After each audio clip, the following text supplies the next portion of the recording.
안녕하세요. 황진이입니다. 젊었을 때 군에 갔다 오셨죠? 그 시절을 생각하시면서 들어보세요.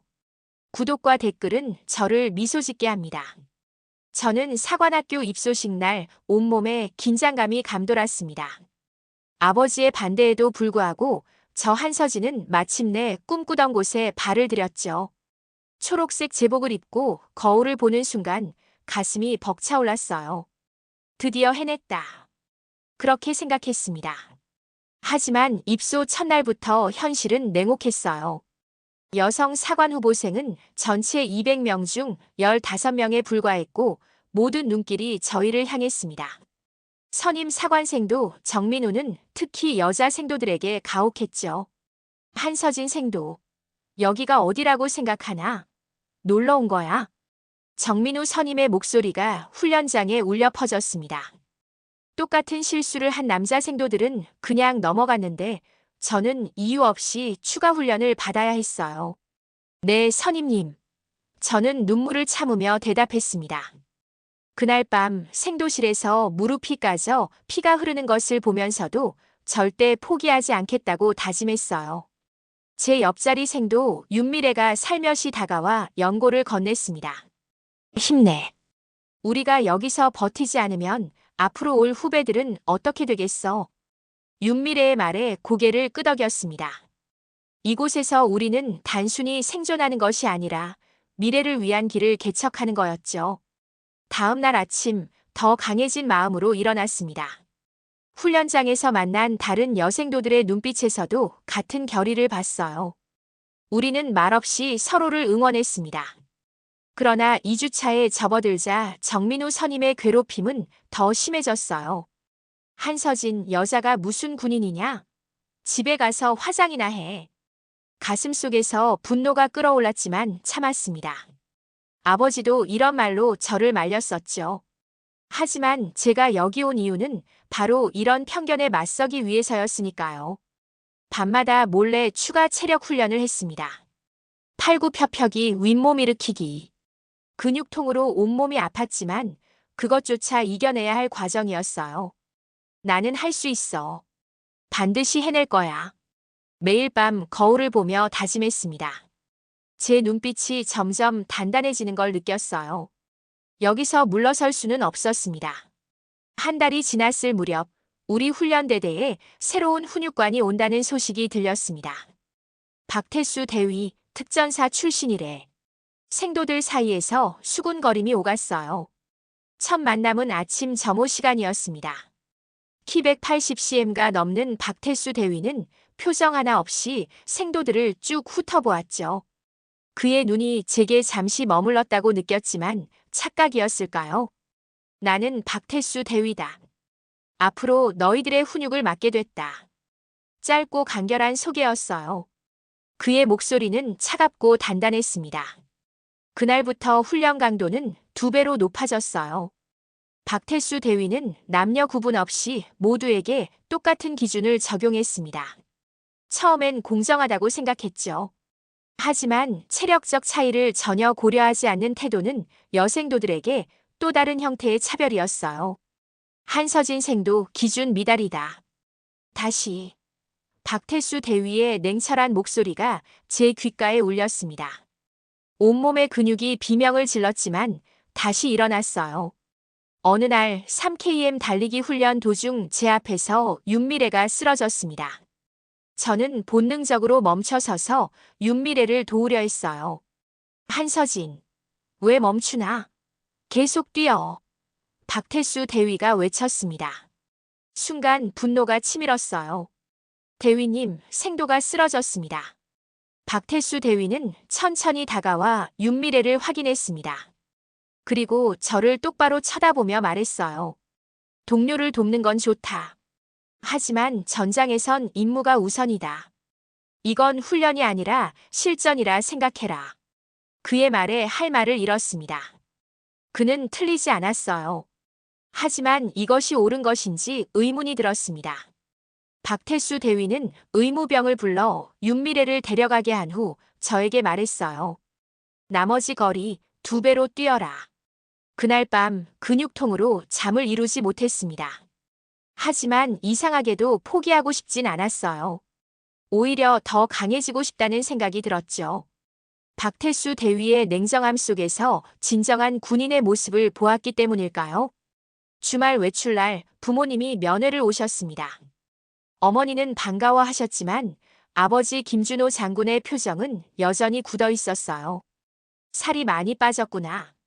어머니가 걱정스럽게 말씀하셨습니다. 저는 웃으며 대답했어요. 괜찮아요, 엄마. 오히려 몸이 단단해진 것 같아요. 그때 아버지가 끼어들었습니다. 서진아, 아직도 늦지 않았다. 그만두고 일반 대학으로 전학하는 건 어떠니? 가슴속에서 분노가 치밀었지만 억눌렀어요. 아버지, 저는 여기서 잘 지내고 있어요. 포기할 생각 없습니다. 아버지는 한숨을 내쉬셨습니다. 군대는 여자가 있을 곳이 아니야. 특히 너같이 열여 빠진 아이는. 열이다고요? 제 목소리가 높아졌어요. 지난 한 달간 제가 어떻게 버텨왔는지 아세요? 매일 새벽 5시 기상, 밤 11시 취침. 그 사이 쉴 틈 없는 훈련과 공부. 아버지께서 해병대 장교로 복무하셨기에 이런 고통을 모르실 리가 없는데 왜 제게만 이러세요? 아버지의 눈빛이 복잡해졌습니다. 서진아, 난 내가 겪을 고통을 알기 때문에 말리는 거다. 여군은 더 많은 걸 감당해야 해. 알고 있어요. 제 목소리가 조금 누그러졌습니다. 하지만 누군가는 이 길을 가야 하지 않나요? 아버지께서 늘 말씀하셨잖아요. 옳은 일은 쉽지 않다고. 아버지는 잠시 침묵하셨어요. 그리고 조용히 물으셨습니다. 박태수 대위가 너희 훈육관이라고. 놀라서 고개를 들었어요. 네. 아버지, 박 대위님을 아세요? 그는 과거 내 부대의 소위였다. 아버지의 말씀에 제 눈이 커졌습니다. 유능한 장교였지. 원칙주의자였지만 부하들을 진심으로 아끼는 사람이었어. 그 말을 듣고 박태수 대위를 새롭게 보게 되었어요. 그가 특별히 저를 더 엄하게 대하는 이유가 있었을까요? 면회가 끝나고 아버지는 마지막으로 제 어깨를 토닥이셨습니다. 내가 선택한 길이니 끝까지 가봐라. 하지만 정말 힘들면 언제든 돌아와도 된다. 그 말에 눈물이 차올랐지만 참았어요. 네, 아버지. 하지만 절대 포기하지 않을 겁니다. 사관학교 생활 3개월째 특별 야간 훈련이 있었습니다. 밤새 산을 오르며 지도와 나침반만으로 목적지를 찾아가는 훈련이었죠. 저는 윤미래와 팀을 이루었어요. 밤중에 폭우가 쏟아졌고 우리는 길을 잃었습니다. 끝없는 어둠 속에서 추위와 공포가 엄습했죠. 서진아, 여기서 포기하면 어떨까? 윤미래가 떨리는 목소리로 말했어요. 저는 단호하게 고개를 저었습니다. 안 돼. 우리가 포기하면 여자 생도들은 끝까지 해내지 못한다는 편견만 강화될 거야. 그때였어요. 어둠 속에서 손전등 빛이 비쳤습니다. 박태수 대위였죠. 생도들 상태 보고. 그의 목소리는 평소와 다름없이 냉정했어요. 저는 똑바로 서서 대답했습니다. 한서진, 윤미래 생도입니다. 폭우로 인해 잠시 방향을 잃었으나 곧 출발하려던 참이었습니다. 박태수 대위가 저를 잠시 살펴보더니 말했어요. 생도, 지금 체온이 많이 떨어졌다.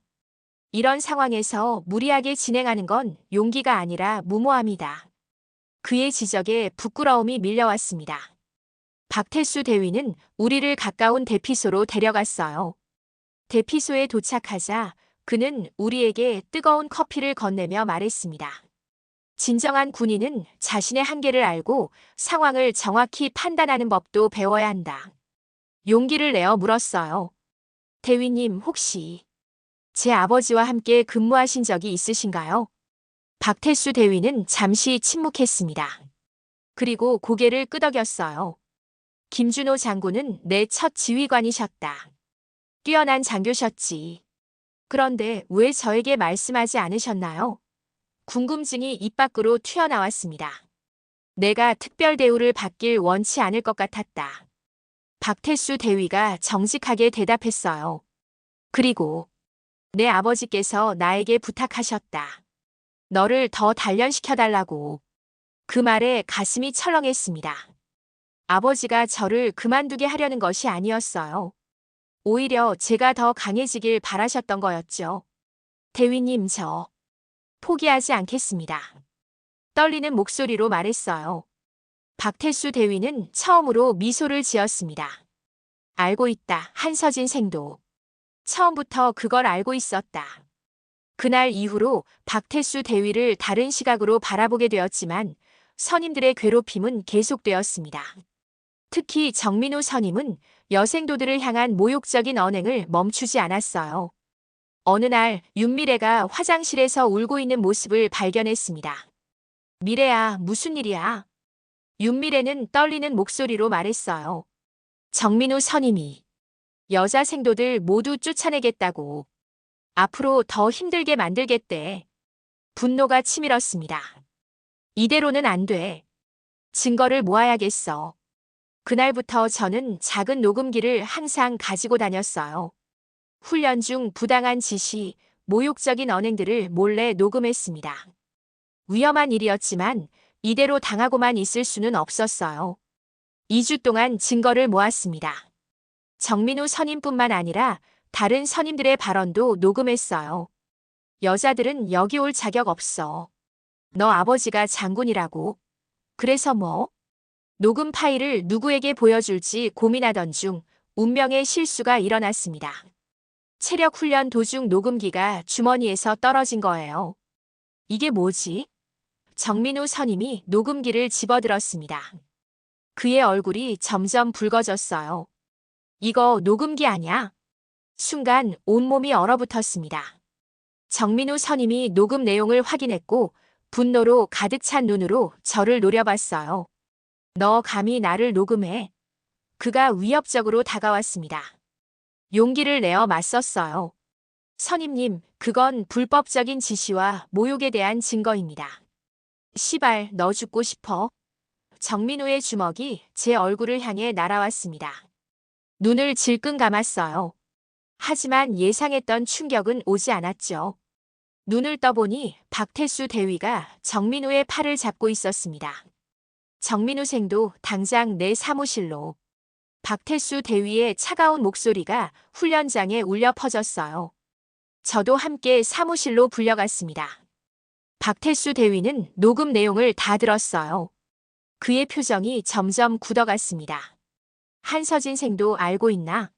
타인의 동의 없이 대화를 녹음하는 것은 불법이다. 고개를 숙였습니다. 알고 있습니다. 하지만 이것 말고는 방법이 없었어요. 박태수 대위는 한참을 침묵했습니다. 그리고 말했어요. 증거를 모으는 방식은 잘못됐다. 하지만 내 용기는 인정한다. 이 일은 내가 처리하겠다. 다음 날 믿을 수 없는 일이 벌어졌습니다. 아침 점호 시간, 교장 이하 모든 지휘관들이 모였어요. 박태수 대위가 앞에 나섰습니다. 최근 우리 학교 내에서 발생한 부조리한 행위들을 조사했습니다. 증거를 토대로 정민우 생도를 비롯한 몇몇 선임 생도들에게 중징계를 내리기로 결정했습니다. 흥분과 긴장이 동시에 밀려왔어요. 정민우 선임은 분노로 가득 찬 눈으로 저를 노려봤지만 이번엔 두렵지 않았습니다. 회의가 끝난 후 박태수 대위가 저를 불렀어요. 한서진 생도 시간 있나? 그의 사무실에서 우리는 오랜 시간 대화를 나눴습니다. 박태수 대위는 제 녹음 파일을 직접적으로 사용하지 않았다고 했어요. 대신 자체 조사를 통해 증거를 수집했다고 했죠. 왜 그러셨나요? 제 녹음이면 더 확실했을 텐데요. 궁금했습니다. 박태수 대위는 차분히 대답했어요. 불법적인 증거로 정의를 세우는 것은 또 다른 불이다. 내가 제시한 방향을 따라갔을 뿐이야. 그의 말에 깊은 감동을 받았습니다.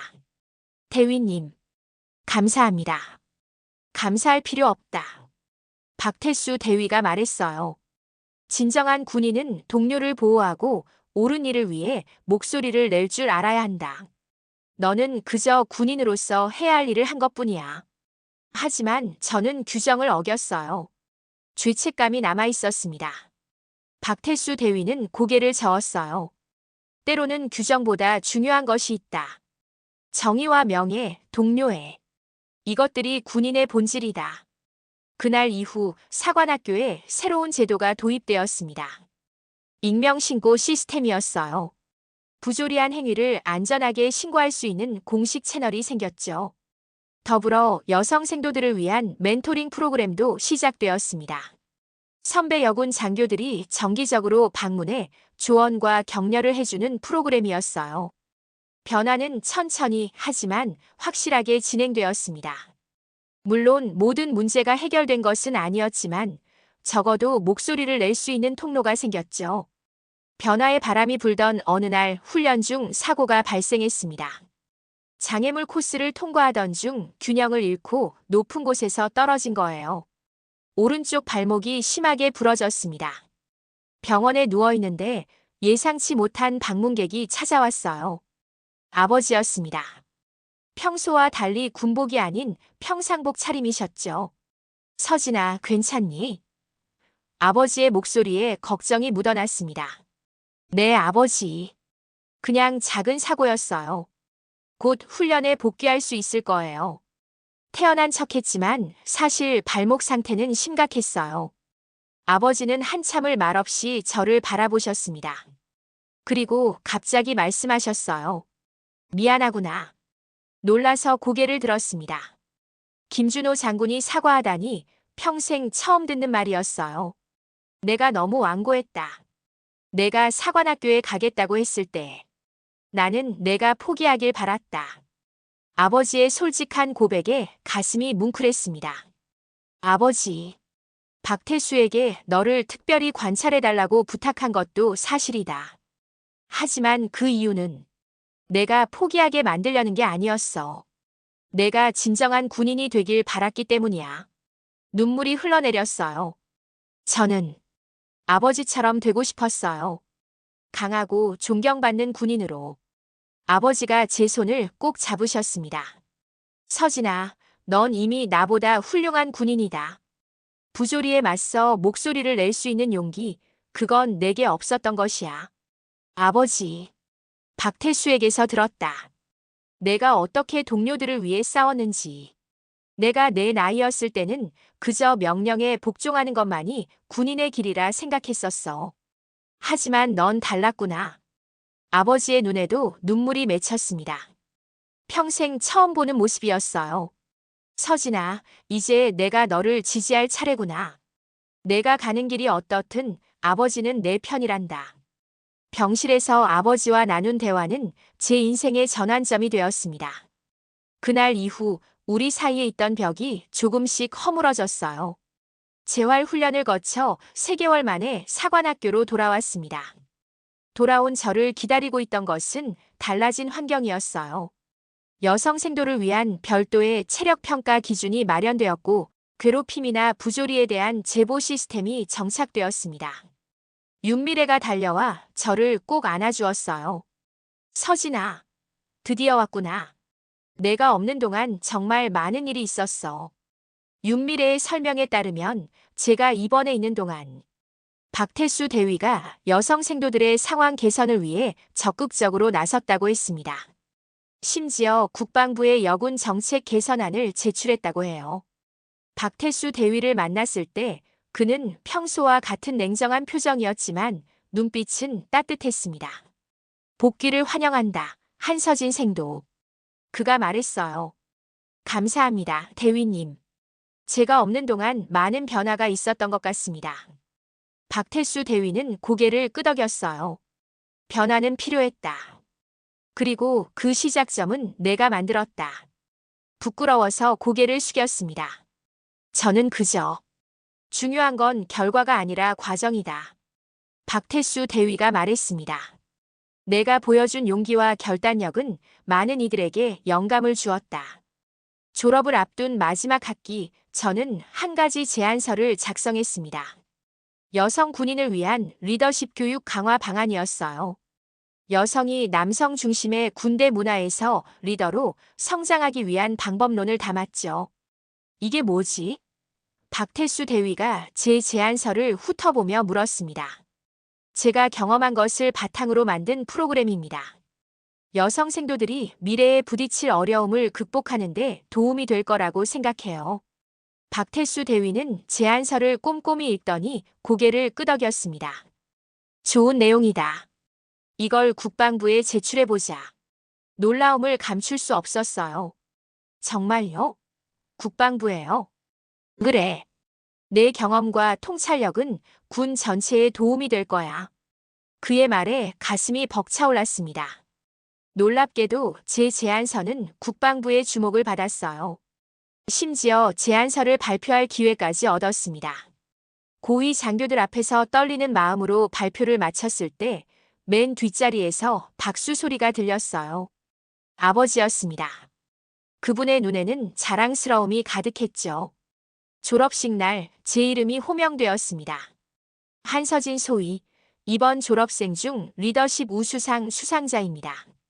단상에 올라 상을 받으며 지난 4년의 시간이 주마등처럼 스쳐 지나갔어요. 첫날의 두려움, 선임들의 괴롭힘, 박태수 대위와의 만남, 아버지와의 화해. 모든 순간이 저를 지금의 자리에 서게 했습니다. 임관식 후 아버지가 제게 다가와 격려를 했습니다. 한서진 소위 축하한다. 저도 격려로 답했어요. 감사합니다, 장군님. 형식적인 인사가 끝나고 아버지는 제 어깨를 꼭 안아주셨습니다. 내가 자랑스럽구나, 딸아. 그 말 한마디가 저에게는 세상의 모든 상보다 값졌어요. 아버지, 이제 진짜 군인으로서의 여정이 시작됩니다. 아버지는 미소를 지으셨습니다. 그래, 이제부터가 진짜 시작이지. 하지만 넌 이미 진정한 군인이 무엇인지 깨달았다. 규율과 복종도 중요하지만 정의와 용기가 더 중요하다는 것을. 저는 고개를 끄덕였어요. 네, 그리고 그걸 가르쳐 주신 분들이 계셨기에 가능했습니다. 임관우 첫 발령지는 육군본부 양성평등 정책과였습니다. 제 제안서가 인정받아 직접 정책 수립에 참여할 기회를 얻은 거죠. 때로는 힘들고 때로는 좌절하기도 했지만 저는 계속해서 앞으로 나아갔습니다. 부임 첫날 책상 위에 놓인 작은 쪽지를 발견했어요. 한서진 소위 길을 개척하는 것은 언제나 어렵다. 하지만 그 길을 따라올 이들을 생각하며 용기를 내라. 마이너스 박태수 대위. 그 쪽지를 보며 미소 지었습니다. 저는 더 이상 혼자가 아니었어요. 제 뒤에는 저를 지지해주는 많은 분들이 계셨고 제 앞에는 제가 개척할 새로운 길이 펼쳐져 있었습니다. 오늘도 저는 그 길을 향해 한 걸음 더 나아갑니다. 여군으로서, 장교로서, 그리고 무엇보다 진정한 군인으로서. 누군가 물으면 당당히 말할 수 있어요. 저는 한서진입니다. 그리고 저는 군인입니다.